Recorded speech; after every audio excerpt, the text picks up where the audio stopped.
Hi Raunak, welcome to वीरल बयानी। कैसे हो आप? मैं अच्छी हूँ, थैंक यू। वेल रौनक, सबसे पहले तो मैंने कंग्रेचुलेशंस, आपने ट्रॉफ़ी फाइनली बैटल ग्राउंड की जीत ही ली। क्या कहना चाहूँगी, कितनी एक्साइटमेंट थी और उस वक्त का जो टाइम था, कितना स्पेशल था आपके लिए वो मोमेंट? आ, बहुत ज़्यादा एक्साइटमेंट थी और जैसे कि आप सब लोगों ने देखा भी होगा कि ट्रॉफ़ी के लिए मैं बिल्कुल पागल थी, एक जुनून सवार था सर पे कि पहले दिन से ही मुझे ट्रॉफ़ी जीतनी है। और जब मुझे लगा कि मैं ट्रॉफ़ी जीत गई, एक बार तो मुझे यकीन ही नहीं हुआ कि मैं सच में ट्रॉफ़ी जीत गई हूँ। तो बहुत मिक्स्ड इमोशंस थे, मैं बहुत इमोशनल भी थी, मैं बहुत खुश भी थी। और बहुत ज़्यादा अच्छा लगा कि मैंने इतनी जो मेहनत की है, 35 दिन वहाँ पे मैंने अपने आप को, अपनी लिमिट्स को जो पुश किया है, तो बहुत अच्छा लगा मुझे। वेल इसी के साथ साथ आप एक रेसलर भी हो और एथलीट भी हो। सबसे पहले तो ये बताइए कि किस तरह का आपका अप्रोच, कैसे अप्रोच किया गया? आप खुद ऑडिशन देने गए थे जब आपको पता चला था? ये सारी चीज़ें कैसी हुई, अगर थोड़ा बहुत बताओगे तो? देखो, मैं एक रेसलर हूँ, नेशनल मेडलिस्ट हूँ। और यहाँ पे मेरा जो मुंबई में मेरा रिहैब चालू था, मेरा बैक सर्जरी हुई है एक ओके। साल पहले। तो उसके रिहैब के लिए मैं मुंबई शिफ्ट हुई थी, क्योंकि डॉक्टर ने बोला था, क्योंकि जो आपकी जो जर्नी है, जो रिहैब की जो जर्नी होगी, वापसी की, कमबैक करने की बहुत मुश्किल होने वाली है। तो बेहतर ये है कि आप यहीं शिफ्ट हो जाओ और रूटीन से अपना ट्रीटमेंट लो। तो उसके लिए मैं यहाँ पे आई थी। बट उसी दौरान ही, जैसे ही मेरा कमबैक हुआ, शो वालों ने मुझे अप्रोच किया सोशल मीडिया के थ्रू। और मतलब मैं असमंजस में थी, मैं जाऊँ ना जाऊँ, जाऊँ ना जाऊँ। लेकिन जैसे ही उन्होंने मुझे बताया कि फ़िटनेस का है हाँ। और यहाँ से आप बहुत सारे लोगों को इंस्पायर कर सकते हो। और जैसे कि आपने कमबैक भी किया है, तो आपकी कमबैक स्टोरी भी लोग देखेंगे यस। कि ऐसा कुछ नहीं है कि जहाँ से आप गिव अप कर दो। और मतलब ऐसी कोई भी सिचुएशन नहीं होती जहाँ आप गिव अप कर दो, आप कहीं से भी उठ सकते हो। करेक्ट। तो वो चीज़ आपको दिखाने का मौका मिलेगा और मुझे बहुत अच्छी लगी उनकी बात। तो इसलिए मैं फिर शो में मैं गई और आप सब लोगों ने मेरी जर्नी देखी। बट इसी के साथ साथ आपका अगर सर्जरी भी हुआ है तो कितना टाइम हुआ सर्जरी होकर, और अभी आपने रेसलिंग कंटिन्यू किया है या नहीं किया है? रेसलिंग मैंने कंटिन्यू कर दिया था। जब शो के लिए मुझे अप्रोच किया गया था, मुझे रेसलिंग चालू किए हुए 1 महीना हो गया था। ओके। हाँ, और शो के दौरान भी मुझे पता लग गया कि अभी तो मैं सब कुछ ही कर सकती हूँ, ऐसा कुछ नहीं है। कहीं ना कहीं मेरा कॉन्फिडेंस मेंटली और फिजिकली बहुत बढ़ गया है। और बैक सर्जरी को अराउंड अभी मेरा 1.5 साल कंप्लीट हो जाएगा थोड़े ओके। दिन में। और वेल इसी के साथ साथ जब बैक सर्जरी हुई थी आपकी, तब कितनी सारी दिक्कतें आई थी और क्या मोमेंट था जब बोला गया कि आपको रेसलिंग छोड़नी पड़ेगी? बहुत सैड फील हुआ था? बहुत ज़्यादा, क्योंकि देखो मैं अपनी सिचुएशन बताती हूँ। जब बैक सर्जरी की मेरी सिचुएशन, तो उसमें मेरा पूरा एक पैर सुन्न हो गया था। लाइक परिवार वाले बहुत डर गए थे कि अभी तो रोज़ाना की जो एक्टिविटी, उसमें ही बहुत दिक्कत होने वाली है। तो उन लोगों ने भी बोल दिया था कि अभी तो बस बहुत है, जब शरीर ही नहीं रहेगा तो क्या करेगी। तो कहीं ना करेक्ट। कहीं वो भी उनकी केयर, उनका प्यार था वो जो उन्होंने बोला। डॉक्टर ने भी बोला था कि देख रौनक, सर्जरी हम कर सकते हैं, तुझे दर्द है, इस दर्द से निवारण मिल जाएगा। लेकिन कमबैक के लिए हम तुझे श्योर नहीं कर सकते कि तू कमबैक कर पाएगी, क्योंकि देखो 20 to 30% चांस है। वो कभी कभी आप कर सकते हो, कभी नहीं कर सकते हो। मतलब वो बहुत कम लोगों ने किया है आज तक बैक की सर्जरी में कमबैक। तो मैं भी असमंजस में थी कि करवाऊँ ना करवाऊँ। फिर मैंने थोड़ा सा मन टाइट किया, अपने आप को मजबूत किया और मतलब कमबैक कर दिया। एक तो डॉक्टर ने बोला था कि देखो, ये तुम्हारा डिसीजन है, हम श्योर नहीं करेंगे कि कमबैक होगा नहीं होगा। और मतलब वो टोटली तुम्हारे ऊपर डिपेंड है, तुम्हारे माइंडसेट पे डिपेंड है। तो मैंने मन टाइट किया, खुद को मजबूत किया और ठान लिया मैंने कि भाई कुछ भी हो जाए, ऐसा कोई काम नहीं है जो नहीं आज तक तू ना कर पाई हो, तू करेक्ट। ये भी कर लेगी। और मैंने सर्जरी करवा ली। और मैंने सर्जरी के नेक्स्ट डे, लोग मतलब जो लोग आपको लाइक, कुछ लोग होते हैं आपको पसंद नहीं करते या आपको ऊपर जाता नहीं, तो वो लोग बोलने लगे मेरी सास को कि अब तो ये चल भी नहीं पाएगी, बैक की सर्जरी हो गई है। मतलब लाइक, क्योंकि मैं चल भी नहीं पा रही थी उस टाइम पे। तो मैंने नेक्स्ट डे डॉक्टर को बोला कि मुझे चलना है, और मैं चल पड़ी। तो वहाँ से मेरा माइंडसेट हुआ कि जो मैं सोचती हूँ वो मैं कर सकती हूँ। तो करेक्ट। मैंने जो सोचा मैंने वो कर दिया। वहाँ से मैं बहुत मजबूत हो गई और मैंने मन बना लिया। मैंने 2-2 टाइम, 4-4, 5-5, 6-6 घंटे मैंने रिहैब किया पर डे। मैंने ओके। मतलब अपना पूरा सब कुछ 1 साल रिहैब में डाल दिया और मैंने कम बैक कर लिया। तो जो सोचा वो मैंने कर दिया। तो वहाँ से मैंने, ये जो मेरी जर्नी थी बैक सर्जरी की, यहाँ से मैंने सीखा कि इंसान का ना दिमाग बहुत मजबूत होता है, करेक्ट। शरीर से ज़्यादा मजबूत उसका दिमाग होता है। तो जो आप पहले, आपको ना सोचना पड़ेगा, तो ही आपका शरीर वो आपकी सुनता है और करता है। एग्जैक्टली। तो यहाँ से भी मैं कहीं ना कहीं मोटिवेट हुई। कुछ भी आपको दिक्कतें आती है, आपको मजबूत बना के ही जाती है। बिल्कुल बिल्कुल। बट इसी के साथ साथ आपकी बैटल ग्राउंड की जर्नी कैसी रही? बैटल ग्राउंड की जर्नी देखो, मिक्स्ड इमोशंस थे। गुस्सा भी था, प्यार भी था, कहीं ना कहीं हार के बाद आपके इमोशंस, जीतने के बाद आपके इमोशंस, आप एक घर में गए हो जहाँ पे आपको टाइम नहीं पता, दिन और रात का नहीं पता, और स्ट्रेंजर्स जिनको आप पहले से नहीं जानते उन लोगों के साथ आपको रहना है, और बहुत ही कॉम्पिटिटिव माहौल। हुँ, तो कहीं ना कहीं बहुत ज़्यादा टफ था मेरे लिए, क्योंकि मैं कभी मतलब ऐसे रही नहीं हूँ, और मैं बहुत ही ज़्यादा मतलब मेरे वैसे भी दोस्त बहुत क्लोज, मतलब मैं बहुत सारे दोस्त नहीं है मेरे, मैं हुँ, मतलब बहुत स्मॉल सर्कल है, हाँ, क्योंकि टाइम भी नहीं होता है, 8 घंटे मेहनत करती हूँ, अपने में ही ज़्यादा व्यस्त रहती हूँ। यस। तो इतने सारे लोगों के साथ रहना है, इतना कॉम्पिटिटिव माहौल है, तो बहुत टफ था मेरे लिए, बहुत ज़्यादा टफ। अ, आपके साथ निखिल थे, वो भी आपके साथ विनर बने हैं मेल में, बट कुछ लोगों का ये कहना है कि निखिल डिज़र्विंग नहीं थे। आपको कितना लगता है कि वो डिज़र्विंग थे या नहीं नहीं थे? देखो, लोग तो आपको बोलते हैं, लोग 10 लोग होते हैं, 10 बातें होती हैं, 5 आपके फेवर में होते हैं, 5 डिसफेवर में होते हैं, तो लोगों को तो मैं आज तक कभी मैंने सुना ही नहीं है। जी। मैं अपनी सुनती हूँ, अपने मैं बोलती हूँ, जैसे कि हम निखिल को नॉन डिजर्विंग बोल रहे हैं, कैसे बोल रहे हैं? हुँ, क्योंकि वो देखो, अगर सिर्फ वोटिंग के बेस पे जीत जाता तो वो तो बिल्कुल पारदर्शिता थी ना, वो परफॉर्म करके जीता है।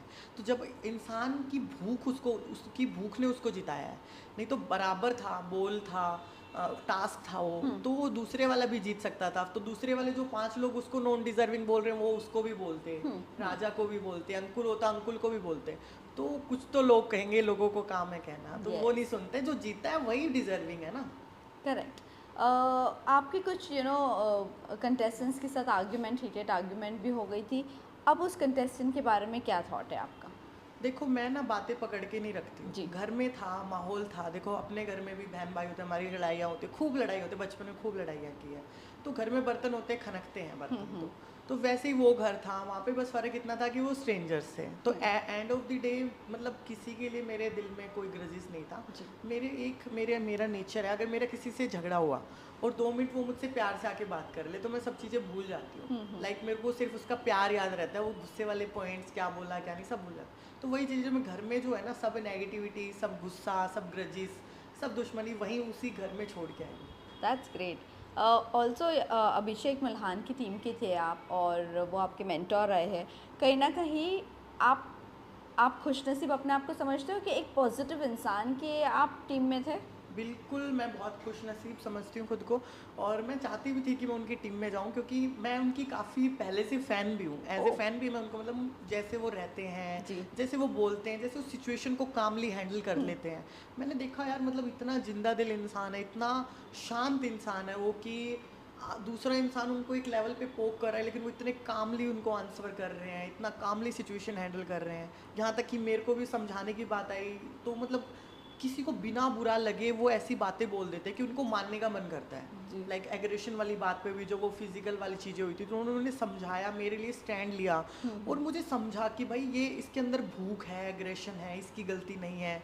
बोला उन्होंने मुझे कि रौनक देख, जो तेरी चीज़ें हैं उनको सही डायरेक्शन में यूज़ कर। तो मतलब कहीं ना कहीं ना, मतलब पूरे शो के दौरान ना, मुझे कोई एक ऐसा बंदा जो बोले कि अगर तू फुल गुस्से में है जी। और किसी की बात माननी है, तो मैं हुँ, सिर्फ उनकी बात मान सकती हूँ। ओह! मतलब ऐसे इंसान है, उनको हर कोई सुनना चाहेगा, बहुत पॉजिटिव इंसान है। Yes, yes. वेल, आसिम रियाज़ की अगर मैं बात करूँ, उनके एग्रेशन की वजह से उनको शो से भी निकाल दिया गया, और इनफैक्ट आई थिंक सो निकल भी गए थे वो। क्या लगता है वो उनका एंगर इशू बहुत ज़्यादा उनको ले डूब रहा है आजकल? क्योंकि इससे पहले भी खतरों के खिलाड़ी में भी नहीं उनके मैं, एंगर की वजह से वो हाँ निकाले गए थे।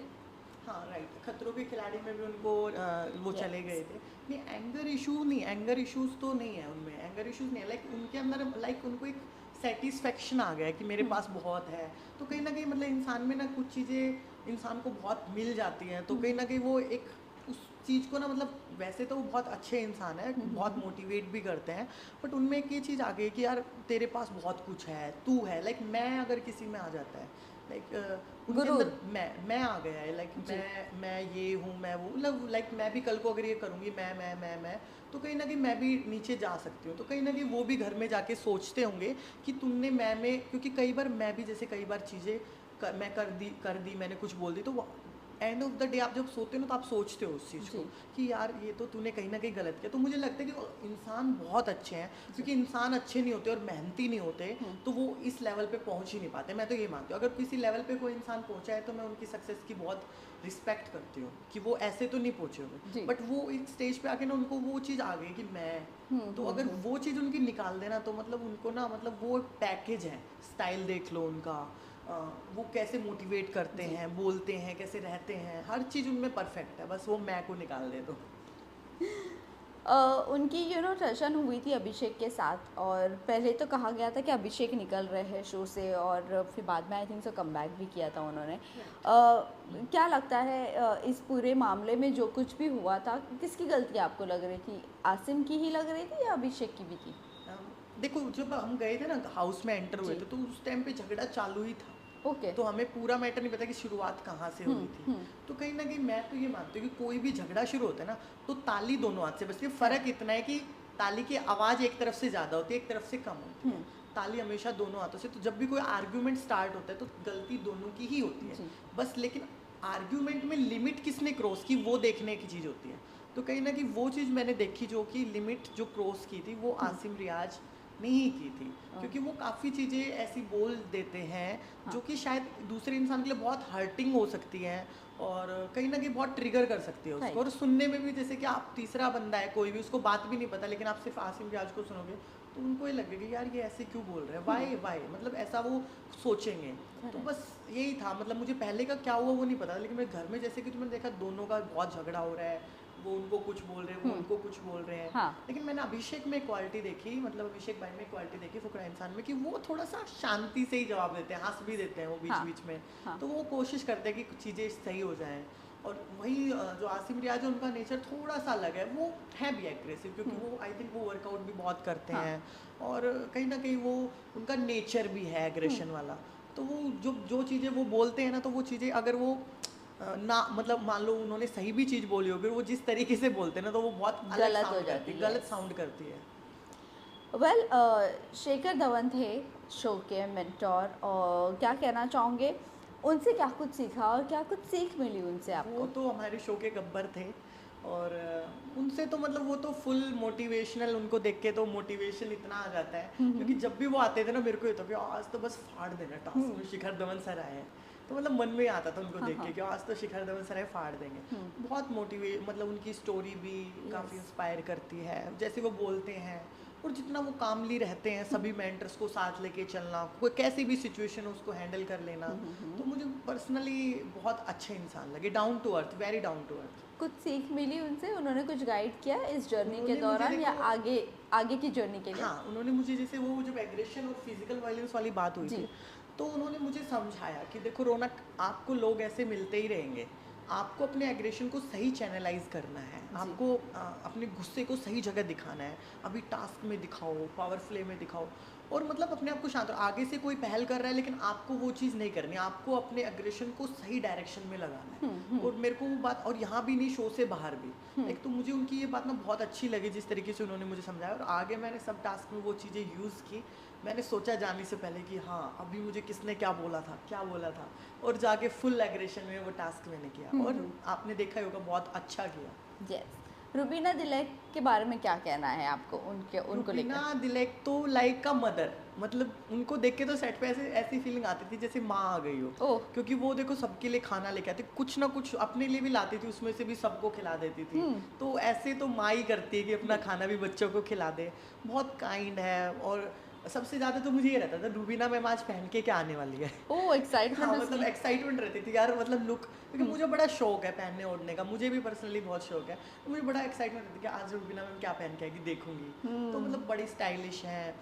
और मुझे देखो एक बात का और मैं जिक्र करना चाहूँ, फिटनेस के लिए, उनकी फिटनेस के लिए भी 2-3 लोगों ने काफ़ी, मतलब रजत सर ने बोला था, काफ़ी लोगों ने बोला था फिट के बारे में कि वो फिटनेस शो में वो क्या करें। Yes। लेकिन मुझे वो बात मुझे भी पर्सनली बहुत बढ़िया लगी। तो मैं फिटनेस के बारे में बताना चाहूँगी कि लोगों को ना फिटनेस का सही पता ही नहीं है। मैं तो स्पोर्ट्स में हूँ, तो स्पोर्ट्स फिटनेस एक अलग फिटनेस है, फिटनेस लाइन में जो अलग है वो फिटनेस। लेकिन डेली रूटीन वाले लोगों के लिए, जो घर में हाउसवाइफ्स हैं, या जो सब चीज़ें संभाल रही हैं। फिटनेस ये है कि फिटनेस है अपने आप को फिट रखना, आपको कोई बीमारियां ना हो, आप दिखने में फिट हो, वही फिटनेस है। नहीं, ये नहीं कि आपको रोज आप 4 घंटे जिम, अभी 4 घंटे जिम जो हाउस वाइफ हैं या जो बिजी लोग हैं वो कैसे कर सकते, नहीं कर सकते। करेक्ट। 2 घंटे जिम, तो वो अपने आप को फिट रख रहे हैं, काम कर रहे हैं, घरेलू काम कर रहे हैं, डांस कर रहे हैं, डांस करके भी लोग अपने आप को फिट रखते हैं। यस। और बहुत सारी चीज़ें, योगा करके भी फिट रखते हैं, और वॉकिंग इनफैक्ट करके उनका भी। उनका मॉर्निंग का रूटीन हमने मॉर्निंग देखा का, था बिग बॉस में, वो हाँ, कुछ काढ़ा बनाते हैं और हाँ, वो मतलब वो पीते हैं। डाइट भी, डाइट यस। आपका देखो फिटनेस में ना डाइट का बहुत ज़्यादा रोल है, लाइक 50% डाइट का ही रोल है। आप डाइट नहीं करो, आप कितनी मेहनत कर लो, कोई फायदा नहीं, क्योंकि ये सब चीज़ मैं कर की है ना, मैंने 1 साल, तो मुझे पता है। तो कहीं ना कहीं मतलब फिटनेस के ऊपर उनको जो बोला मुझे खुद अच्छी नहीं लगी कि यार 14-15 महीने के उनके बच्चे हैं Yes. और वो इतनी फिट है दिखने में, तो वो कुछ तो फिट रहने के लिए करती होंगी ना। बिल्कुल तो बिल्कुल। दैट्स वाई, तो वो बहुत फिट है, मतलब मैं तो खुद बोलना चाहूँगी वो बहुत जच रही थी फिटनेस वाले शो में। वेल इसी के साथ साथ आपको कौन लग रहा था, अगर आप विनर नहीं होती तो कौन होना चाहिए था आपकी जगह पर? शिवा भाई, मुझे Okay. लगता है कि शिवा भाई डिजर्व और करते लड़कियों थे। में? लड़कियों में तो मैं ही होनी चाहिए थी। नहीं मतलब मैं तो खुद को देखती जी हूँ, बाकी जी जी तो बिल्कुल। अभी मैं किसका नाम लूँ, बहुत सारे लोगों का नाम हाँ, दिमाग में आ रहा है, लेकिन क्योंकि चलो दो कोई तीन ऐसा एक जो तरफा टॉप मुझे 3 नहीं में लगा थे। कि ट्रॉफी वो एक को मिल सकती है, मतलब बहुत सारे सिमिलर सिमिलर से लग रहे हैं मेरे को कि Okay. इनमें, मतलब जैसे महक और निशा में मुझे यही नहीं पता कि उन दोनों में कौन जीत सकता था। ओके। तो मतलब उन दोनों में कोई भी, अभी मान लो आशिका का भी है, आशिका और चांदनी, तो उन दोनों में कौन जीत सकता था, तो मतलब मेरे लिए सब इक्वल है। ओके। हाँ, वेल जब बैटल ग्राउंड का आपको टिकट टू फिनाले मिला, उस वक्त आप बहुत ज़्यादा इमोशनल हो गई थी। क्या दिमाग में क्या चल रहा था? बहुत ज़्यादा इमोशनल थी। देखो 35 दिन अपने घर वालों से दूर थी और सब लोग ना अपने घर वाले से, तो ऑलरेडी इमोशनल में इतनी ज़्यादा थी कि सबके घर वाले आ रहे थे और मतलब मेरे को भी मौका मिल रहा था मिलने के लिए कि भाई मैं मिलूँ, क्योंकि 35 दिन आप देखो, जैसे मैं जितना मैं इमोशनल ब्रेकडाउन हुई हूँ ना, मतलब सब लोगों ने, कंटेस्टेंट ने भी एक बार मुझे बिल्कुल एक तरफ कर दिया था, बातें तक बंद कर दी थी मुझसे। और मतलब हर कोई शो में, मतलब कहीं ना कहीं शो में आपने देखा होगा मेरे अगेंस्ट ही रहे हैं लोग Yes. ज़्यादातर, मतलब मुझे उतना प्यार नहीं मिला शायद जितना मैं मुझे बाहर मिलता है लोगों से। तो कहीं ना कहीं मैं, मतलब मेरे को ये था कि मिलना है ही मिलना है, लेकिन मेरे को मतलब भूख उस चीज़ की इतनी थी ट्रॉफी की कि पहले दिन से ही अगर मुझे मौका मिल रहा है तो मैं क्यों ना लूँ ये टिकट जी। To finale. मैं बहुत इमोशनल भी थी और मुझे टिकट टू फिनाले मिल रहा था, मतलब मिक्स्ड इमोशंस थे, बट इमोशनल ज़्यादा थे। उस रात मैं पूरी रात सो नहीं पाई, सिर्फ इसलिए नहीं कि मैं टिकट टू फिनाले, इसलिए कि मैं अंकित से नहीं मिल पाई, उसको क्या लग रहा होगा। ओह। और इन लोगों ने बताया था, जैसे और घर वाले आए थे कि 12 बजे से वेट कर रहे हैं, दिन के 12 बजे से, तो लाइक दिन के 12 बजे और रात के मतलब 12-1 आई थिंक बज गए थे, क्योंकि उन लोगों ने थोड़ा हिंट दिया था। अच्छा। तो मतलब इतनी देर से बंदा कोई वेट कर रहा है और उसको पता भी नहीं है कि क्यों मना कर दिया मिलने के लिए। अरे बाप रे। तो मतलब काफ़ी चीज़ें दिमाग में चल रही थी, बहुत इमोशनल थी। फिर मैंने उसको देखा कि क्या चीज़ इंपॉर्टेंट है, किस चीज़ के लिए तू इतना सेक्रीफाइस कर रही है और क्या चीज़ उनको बाहर खुशी दे सकती है, तो वो है ट्रॉफी। तो मैंने ठान लिया था कि अब तो हर हाल में ट्रॉफी जीतनी है, कुछ भी हो जाए। तो यही था बस दिमाग में। कौन सा चैलेंज आपके लिए सबसे ज़्यादा चैलेंजिंग था और ऐसा लग रहा था कि यहाँ शायद से गिव अप हो जाएगा? कभी ऐसा कोई चैलेंज में, टास्क में ऐसा फील हुआ?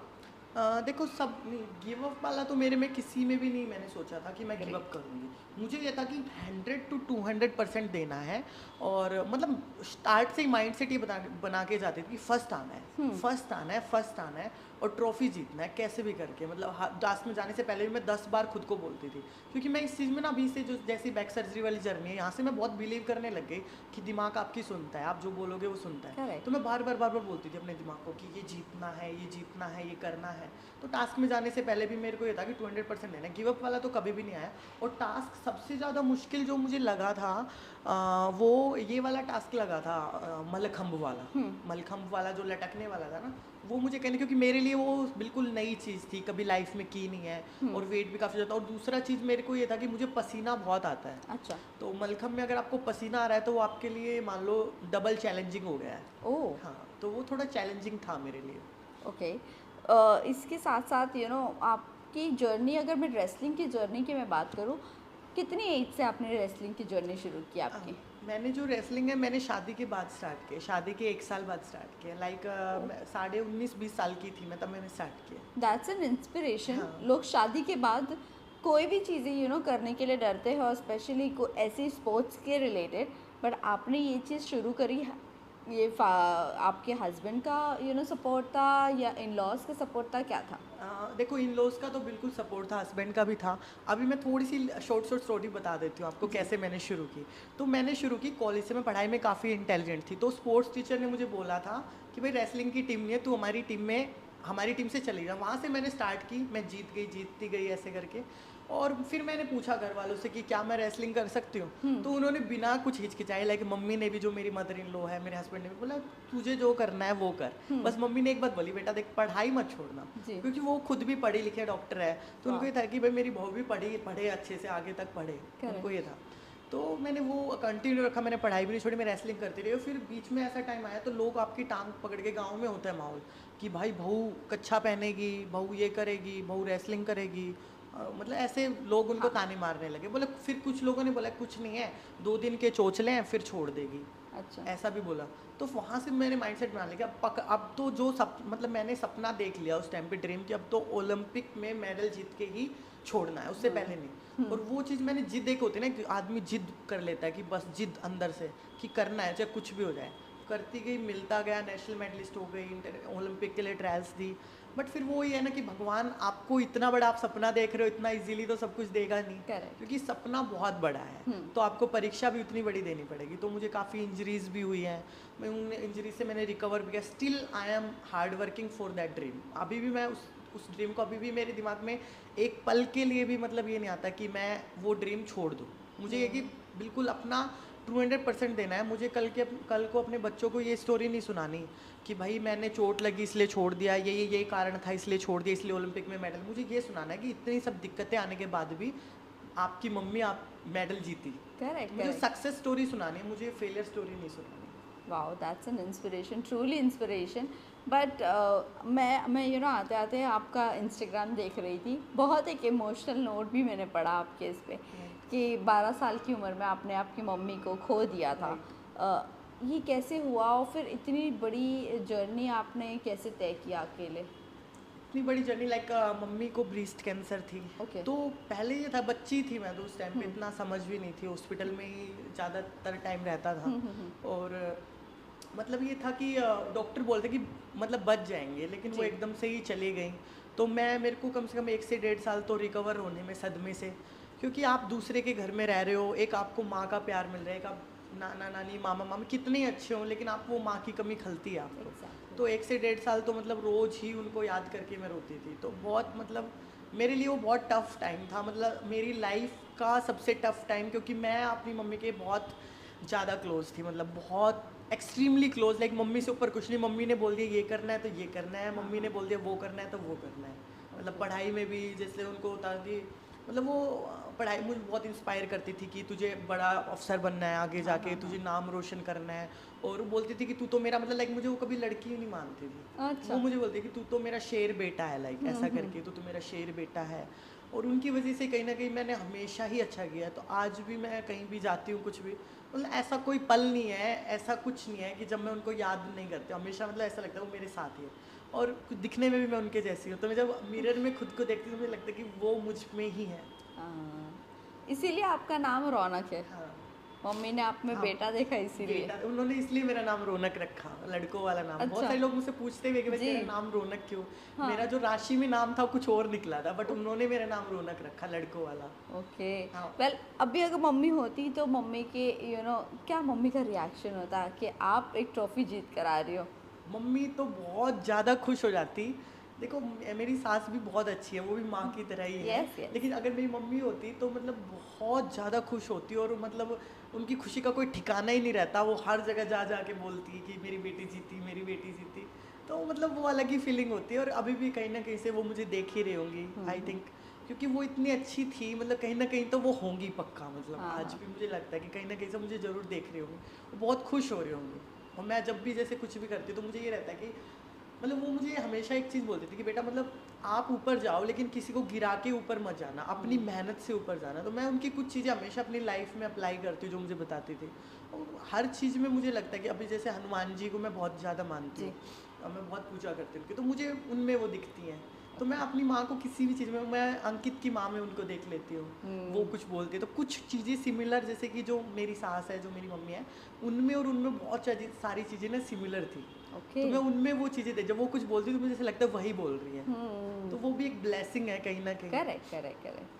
बट यू नो, अकेले आप अकेली लौती बेटी थी मम्मी की? नहीं, मेरी एक सिस्टर थी, उसकी भी शादी हो गई, उसके 2 बच्चे हैं, अच्छा अच्छा। मेरी छोटी सिस्टर के। बट यू नो, फिर भी ये सब तय करना डैडी के साथ आप लोगों की अपब्रिंगिंग हुई है या नहीं, पापा भी एक्सपायर हो थोड़े गए? दिन में एक्सपायर हो गए थे। मम्मी के बाद ही? हाँ, मम्मी के बाद ही। तो मैं नाना नानी के उधर ही रही हूँ ज़्यादा। अच्छा। हाँ, उधर ही रहे हैं हम लोग। डिफिकल्ट मेरी रही सिस्टर की भी बहुत? शादी हुई, क्योंकि जल्दी एज में उन्होंने शादी के लिए लड़का देखना स्टार्ट कर दिया था। अच्छा। हाँ, फिर वो तो अच्छा है कि भगवान बोलते हैं ना कि घर अच्छे मिले। हाँ, तो भगवान का ही वो मिरेकल है कि अच्छी फैमिली मिली, सब चीज़ें अच्छी हुई।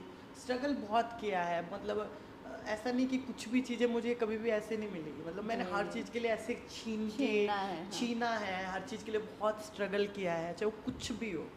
ओह, वेरी टफ। बट इसके बाद यू नो, अगर आपको कोई रियलिटी शो का ऑफर आता है लाइक रोडीज या खतरों के खिलाड़ी, किस में जाना पसंद करोगे? खतरों के खिलाड़ी तो मुझे पर्सनली बहुत पसंद है, रोडीज भी पसंद है, बट खतरों के खिलाड़ी ज़्यादा पसंद है। खतरों के खिलाड़ी के लिए तो बिल्कुल 100% हाँ है मेरी। सो अभी ऑडिशन किसके लिए देना शुरू किए हो, और बिग बॉस की क्या कहना चाहोगे बिग बॉस बिग में? बॉस भी मेरे को अच्छा लगता है, बिग बॉस में भी चले जाएंगे, कौन सी बड़ी बात है। बट मुझे ये कि आगे से अगर मुझे अप्रोच करे तो वो ज़्यादा बेटर है। जी जी जी। वह लास्टली आप जाते जाते अपने फैंस एंड व्यूवर्स से क्या कहना चाहोगे जिसने आपको इतना प्यार दिया है? मैं देखो ये बोलना चाहूँगी कि इतना सब होने के बाद भी आप लोगों ने मुझे इतना सब प्यार दिया, और हमेशा मेरे टफ टाइम में भी आप लोग मेरे साथ रहते हो, मुझे इंस्पायर करते हो, और कहीं ना कहीं जब भी मैं परफॉर्मेंस के लिए जाती हूँ तो मेरे दिमाग में फैमिलीज़ के साथ साथ आप लोगों की इज्जत भी, आप लोगों के वो भी रहता है कि आप लोगों को ना सर नीचे ना हो, तो वो सोच के भी मैं परफॉर्म करती हूँ। और आप सब ऐसे ही प्यार बनाए रहो, और फिट रहो, तगड़े रहो, और दबो मत किसी से। Thank you so much and all the very best. Thank you.